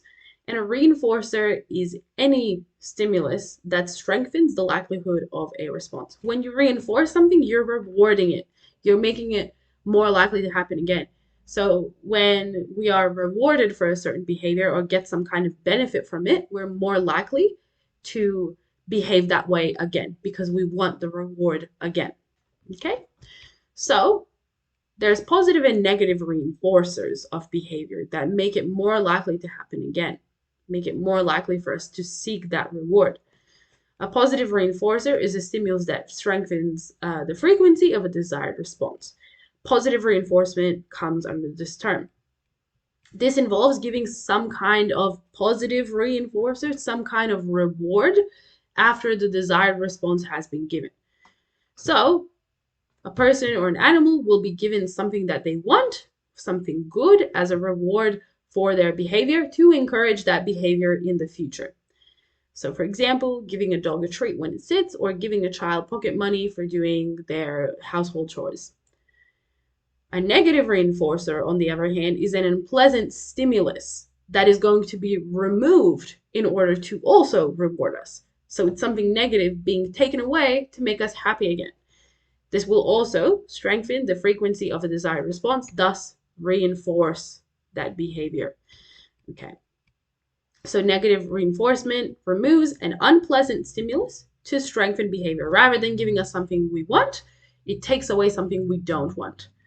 For example, using an umbrella to avoid the rain. The umbrella removes the rain, therefore you are more likely to use the umbrella again. Or taking a Panadol removes pain. So we take away something we don't like. So all reinforcement aims to strengthen behavior. So the person carries it out more times in the future because they want that reward again. Positive reinforcers are given, negative reinforcers are removed. That's good to remember. Okay, so punishment is going to be the opposite of reinforcement, and there's also positive and negative. Punishment is all counterintuitive, is where you deliver an unpleasant consequence following a behavior sort of to punish, okay? Or remove a pleasant consequence following a behavior.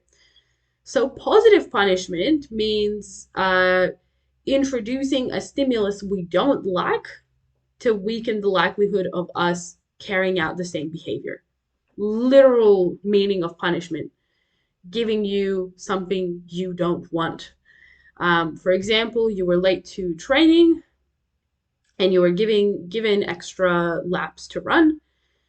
For example, you were given extra chores at home because you said something to your parents that was offensive.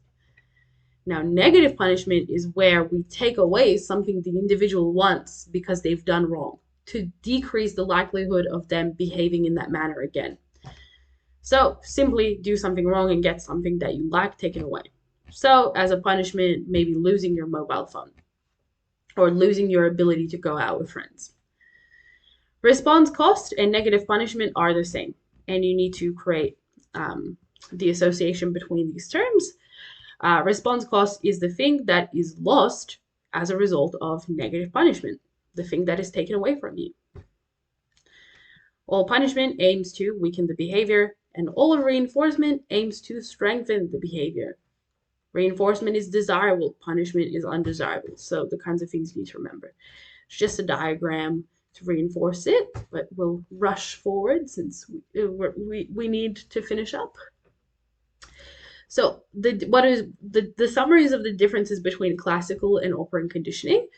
Operant conditioning is usually a voluntary response. Remember, we need an antecedent, and the behavior we conduct in response to the stimulus is completely voluntary. We make a decision to conduct that behavior.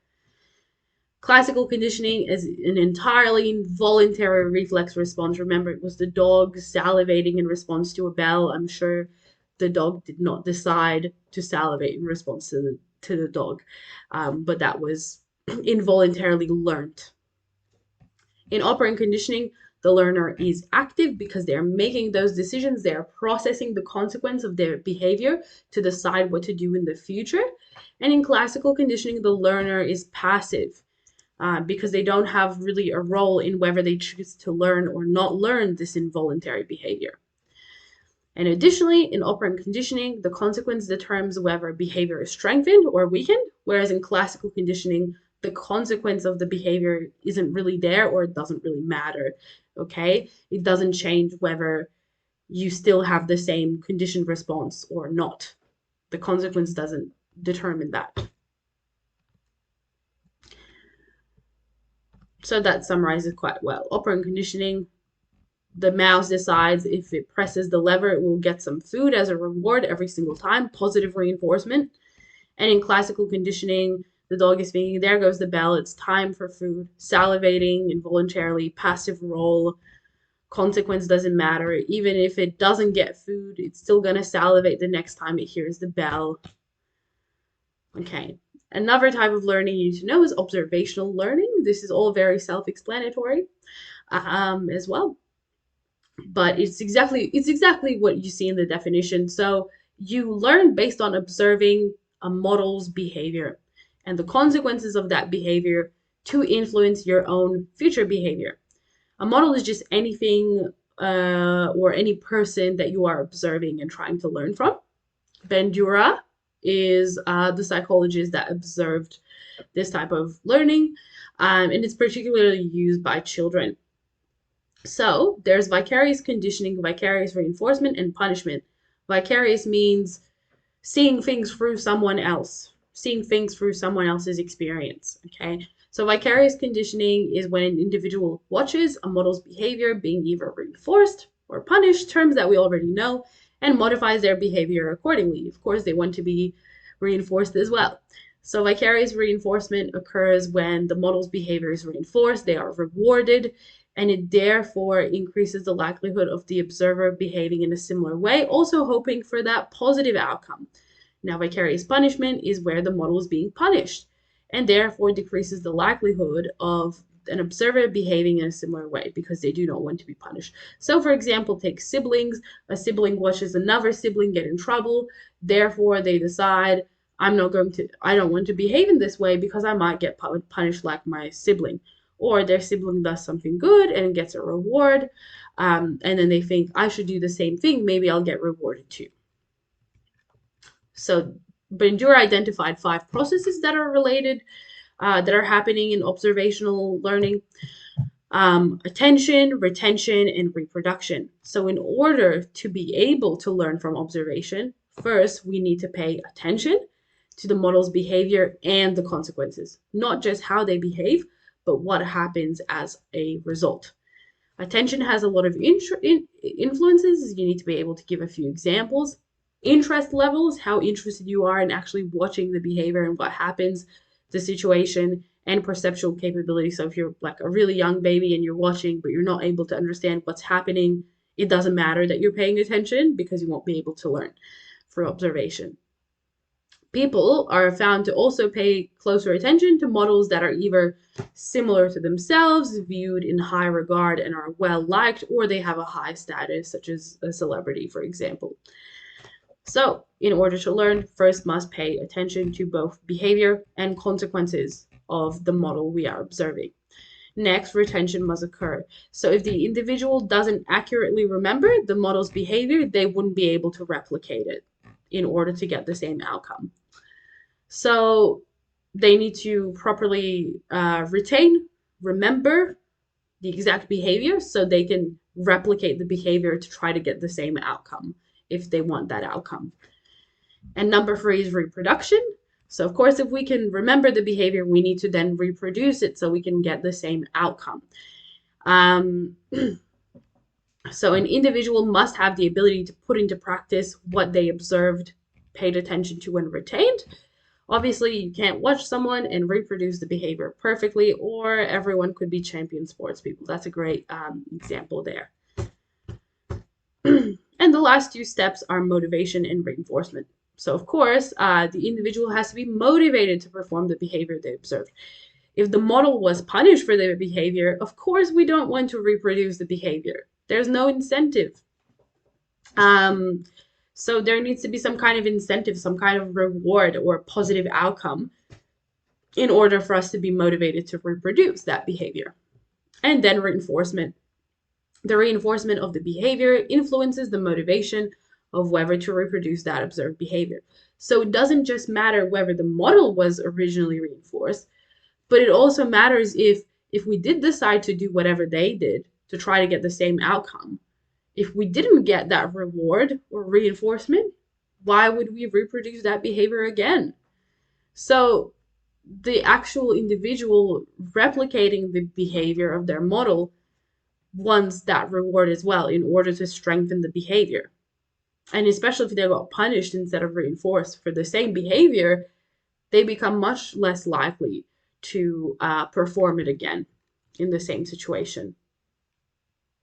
Okay, so those are the 5 stages. We have a VCA question. Harry bought a complicated new home entertainment system. He did not know anything about electronics. He tried randomly connecting different pieces of equipment until eventually the system worked. 5-year-old Max watched his father, Harry, connect the equipment. A week later, when the family moved to a new house, the home entertainment system was taken apart. At the new house, Max was quickly able to reconnect the entertainment system. The question is asking about Max's learning. So first of all, not to get confused because there's a lot of information. Harry is Max's father. Harry was able to randomly connect the pieces, okay? However, what did Max observe? Well, Max observed basically Harry, his father, experiencing punishment because the entertainment system was completely taken apart later on. So obviously he saw that it wasn't a positive outcome. But Max, the actual child, tried to reconnect the entertainment system himself following that. So looking at the options, shaping, we haven't looked at yet, so don't even worry about that. B, classical conditioning.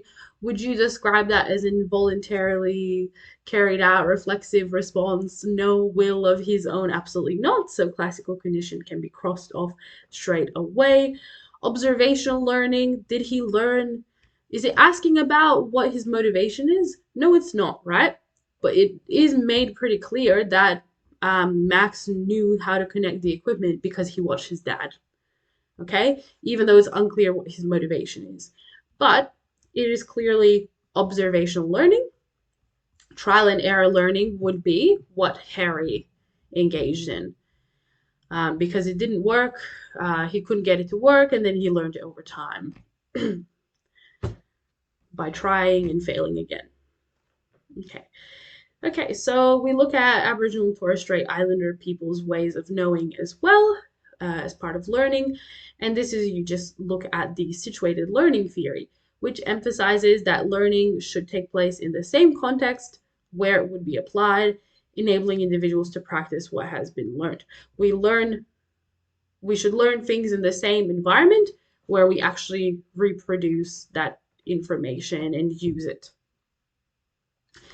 So situated cognition provides a model of learning that is more communal and collaborative. And the learner is in a system with particular knowledge. It states that learning occurs via observation and imitation of actions of other members of the system, of other members within that community. Learning is more unstructured and less rigid. It happens freely over time, potentially just due to being part of a community, okay?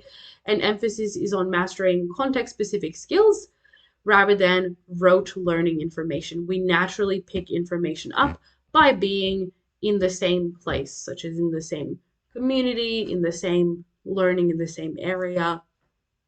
Okay. So, Aboriginal and Torres Strait Islander people's ways of knowing refer to the sophisticated methods of learning based on traditions and the culture of First Nations Australians. And the methods involve deep respect for the context of learning and the relationship with land and country.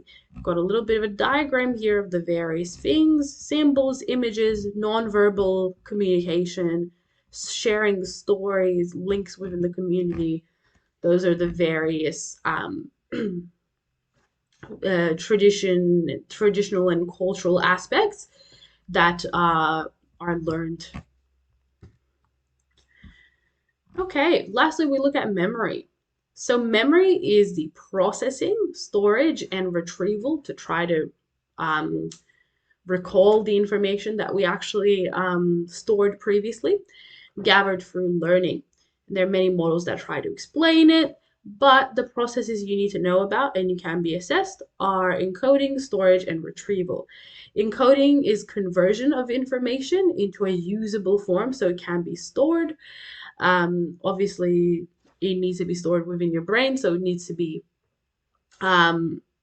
stored in a usable form. Storage means just keeping the information there so you can use it later by remembering it. And retrieval is the actual remembering. When you recover the information, someone asks you a question, you can remember and you can answer the question. So we're going to look at the Atkinson-Shiffrin multi-store model of memory. This is a lot. Basically, you need to know the types of memory. There's sensory memory, that's the very quick if you just sit down now and try to focus on different things that you feel in the environment, try to feel the temperature of whatever your skin is touching, that's sensory memory. And it is very short. And you never experience sensory memory unless you pay attention to it, which is interesting as well. So, for example, I could be saying something. If you're not listening to it, it's not entering into your sensory memory. So you need to pay attention. Just like when we looked at learning, you need to pay attention. Short-term memory is where you store things when you're studying, when you're trying to remember. You try to encode that information. Remember, encoding, the process of conversion into a usable form so it can be stored. You try to convert the things that you paid attention for and store them in your long-term memory. Or you think about the sensory, whatever entered your sensory memory, such as what you're listening to, and you decide if you want to store it or not. To store long-term memories, you do things like repetition of the short-term memory before it disappears to try to store it. Okay, when you remember things, when you try to remember things that are stored in your long-term memory as well, retrieve them, they go back into your short-term memory because your short-term memory is your working memory and it's what you actually use to remember, to actually be able to use the information. And long-term memory is split into very many different types, and we will discuss each of these, and you need to know about them. Importantly, notice that it's explicit and implicit branches, which makes it a lot easier to understand. So, that was a brief summary, but in more detail, the Atkinson-Shiffrin model suggests that we have a sensory memory store, a short-term memory, and a long-term memory store. They each have different functions and reasons for existing, different capacities, how much information can be stored there at a time, and durations, how long does it stay there. So sensory memory has the shortest duration, okay? It's the entry point of memory where new incoming sensory information is stored for a very brief period of time, and it disappears if we don't pay attention to it. If we don't pay attention to it, it can't be transferred to our short-term memory and it just disappears. So it's divided into iconic memory and echoic memory. Iconic memory, as it sounds, is visual sensory information and is stored between 0 to 2 to 0.4 seconds. Of course, you can see everything you see and you're consciously aware of it, but that's only because you choose to pay attention to it, okay? So it's a uh, very short duration. And then you're focusing on what you're seeing next. It needs to be short so you can move on and focus on continually incoming visual info. Echoic memories, of course, are auditory sensory memory, and that's stored for 3 to 4 seconds, so you can actually put sentences together and make sense of what is being said. And we're not just consciously aware of most of the sensory info in sensory memory, as I said. So you need to select what you pay attention to. And if you don't pay attention to it, it is lost. If you do, it's transferred to short-term memory, as I said. Now, short-term memory is the system where we store information for a short period of time, where all conscious reasoning, thinking, and planning takes time. So if we retrieve long-term memories, they also go into our short-term memory because that's our working memory, the one that we are actually consciously aware of, where that information is actually perceived by us. And if we're trying to learn something new, it needs to go from our short-term memory into our long-term memory. But this has a short duration as well. It quickly disappears if we don't do anything with it. So information is transferred into short-term memory from sensory memory, but it can be also retrieved from long-term memory. The duration, you need to know about this. For most people, it's 12 to 18 seconds, but it can be up to 30 because everyone varies. And the capacity, how many pieces of information can be stored, are 7 or plus or minus 2 items, meaning it's between 5 to 9 items. Okay, and that depends on individuals, situation, whether you're better with letters or numbers, etc., etc. Information is lost from short-term memory due to decay, not being used. So it just disappears after this 12 to 18 seconds, for some people up to 30 if you're not using it and trying to remember it, or displacement. It may be pushed out due to too many items. So for example, if someone starts telling you their phone number, maybe you're that person that can remember it by grouping the numbers together, or maybe your memory store is large enough and you can actually remember the phone number, okay? But it may be displaced after they tell you 5 digits and you forgot the first digit as the 6th one was being told to you, okay? You will also forget it if you take too long to write the number down. That would be decay, okay? So short-term memory is known as working memory because this is the one we are conscious of, and we need to consciously work to transfer our short-term memories into long-term memory to learn things, and we need to consciously work to retrieve memories from our long-term memory back into our short-term memory. All right, now long-term memory stores potentially unlimited amounts of information. So it has unlimited capacity and it has a potentially unlimited duration as well. But some long-term memories are always lost. Different types of long-term memory exist. Explicit is the ones that memories that occur when information can be consciously retrieved.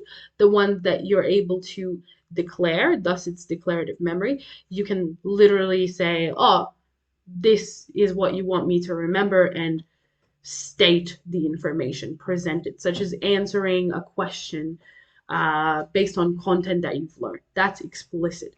Consciously retrieved, and you can consciously say it back. This includes episodic memory, memory of events that you personally experienced, things that you actually went through in your life. These memories can include details like times and place, and it's a type of explicit memory because you can just tell a story about the experience that you had.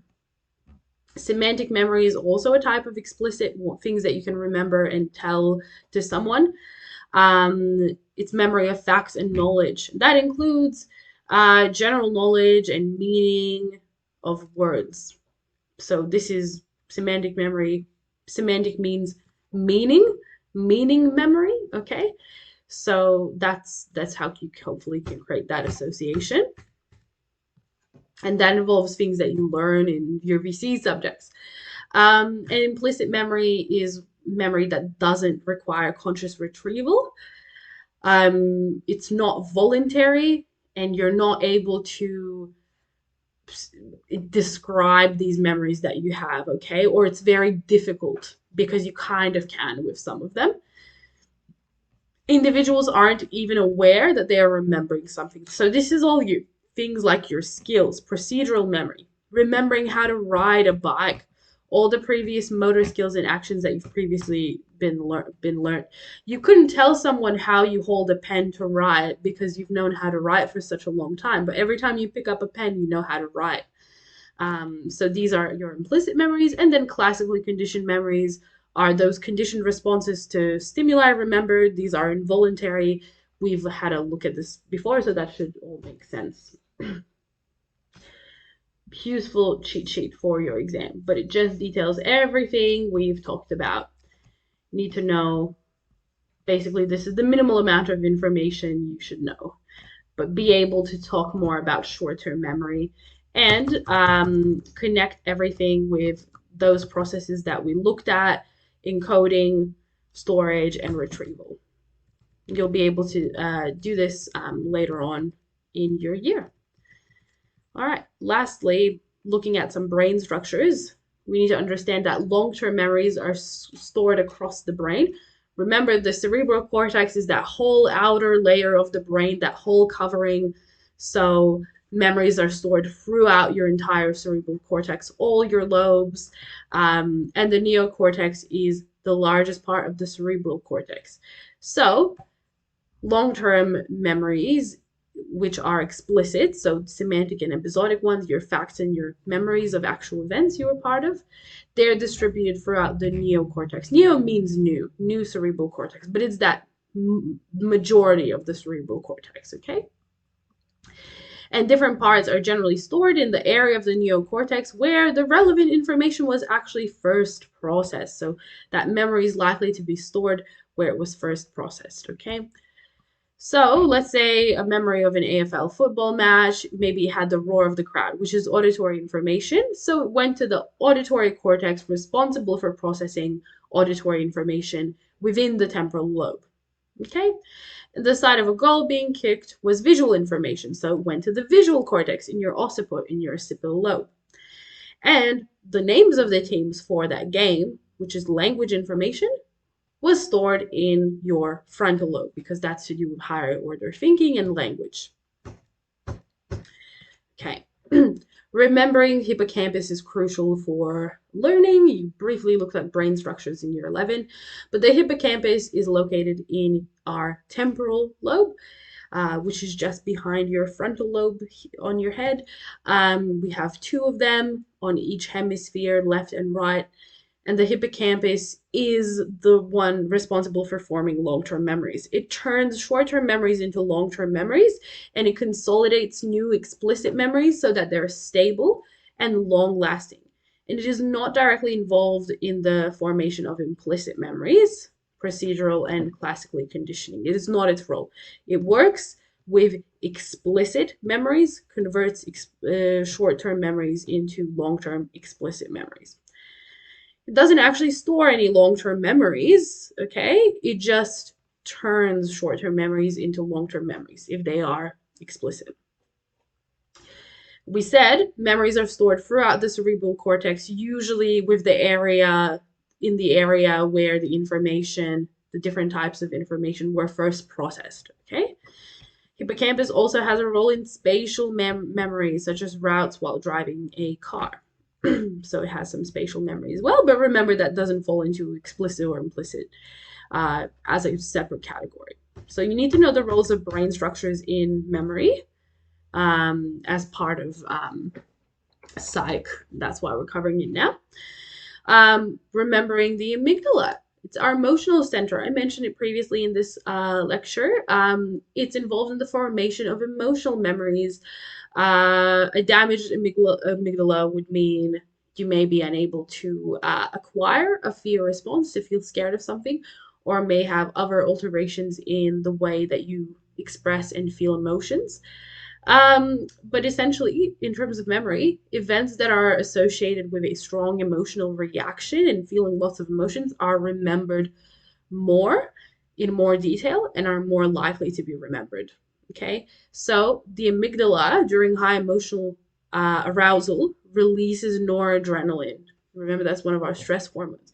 So, this causes the amygdala to signal to the hippocampus, which is responsible for creating those long term memories, to tell the hippocampus that it needs stronger encoding, make the memory, the long term memory, stronger.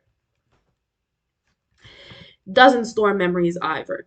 Just helps to form them and strengthen them when they're associated with an emotional stimulus. Now, the cerebellum is involved in encoding and storage as well, but of implicit memories. So remember, procedural memories, how to ride a bike, classical conditioned memories. It's vital for the learning and execution of motor skills. Remember, back to the function of the cerebellum, it's involved in fine motor movement. So it makes sense that it encodes and stores implicit memories, especially those to do with movement. Now, basal ganglia is also involved with implicit memory. And the basal ganglia is located around the same region. It's a very small structure, but it helps to works with memories involved with building habits and motor memories as well. So we can see they share these roles. And the caudate nucleus assists in the formation of memory associated with operant conditioning. Okay, now for use of memory, both episodic and semantic memories are involved in the retrieval of autobiographical events, so things that happen to you throughout your life, okay? When you remember an event that actually happened to you, the episodic components of that are the emotions that you felt, the thoughts, the senses that you had during that occurrence, and the semantic ones are going to be your general knowledge. Where did this happen? Who was there? How long ago? Those kinds of facts. And regions of the brain activating when imagining the future are also very similar to those activated when retrieving memories of the past. Because we don't actually know what the future is, so our brain basically assumes things, pieces things together based on memories that you already have. Your episodic memories are used to attach emotions and senses to an imagined future, and your semantic memory is used to attach general facts and knowledge to an imagined event. All right. Also, focusing on Alzheimer's disease, you need to know about memory loss. So, Alzheimer's disease is a type of dementia which includes memory loss characterized by the deterioration of brain neurons. So, remember, our brains, are cells that communicate, they're dying, which causes memory decline, loss of cognitive, social skills, and changes in personality because it's basically killing our brain. So, loss of short term memory is one of the first symptoms, so it makes it difficult. We very quickly forget what we just saw. Remember, up to 30 seconds is the duration, and we can't create new long term memories, essentially. Later on, long term memories also become impaired, in particular, explicit ones.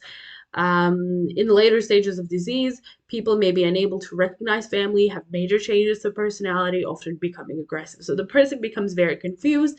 Later on, they're not just unable to make new memories and feel like they're living in the past, but they also become unable to remember things from a very long time ago.